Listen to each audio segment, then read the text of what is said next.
victoire finale, elle est pour qui cette année au Maroc? Nous sommes avec Alexis Romao. Alexis, cette compétition a commencé depuis 2 journées. Quelles sont les équipes qui t'ont impressionné et les joueurs qui t'ont tapé dans l'œil? Ouais, les équipes qui ont impressionné dans ce début de CAN, il y a forcément le Sénégal, le premier match.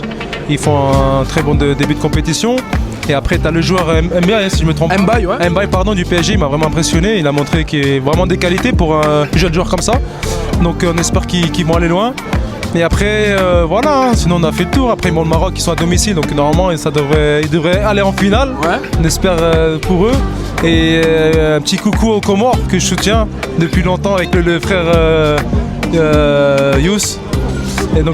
Et quel est le joueur, tu m'as dit Mbaye t'a impressionné, et qu'est-ce qui t'a le plus surpris dans cette compétition, qui t'a le plus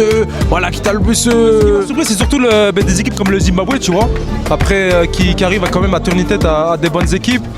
Il y a aussi le Bénin, aussi, qui font une bonne compétition, même s'ils ont perdu leur premier match contre la RDC, mais ils ont montré qu'ils sont pas là pour rien aussi, tu vois.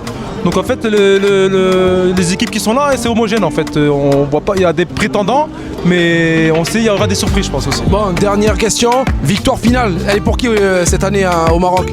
Dans la logique, ce serait le Maroc, mais bon, on va mettre quand même le Sénégal. Sénégal? Ouais. Ah, Sénégal, voilà, pourtant le Maroc, ils vont flopper. Non, ils vont pas flopper, mais déjà arriver en finale, c'est pas mal. Magnifique, c'est bien. Faire attention à la Côte d'Ivoire, il y a Côte d'Ivoire-Cameroun entre les deux, ça va être chaud aussi.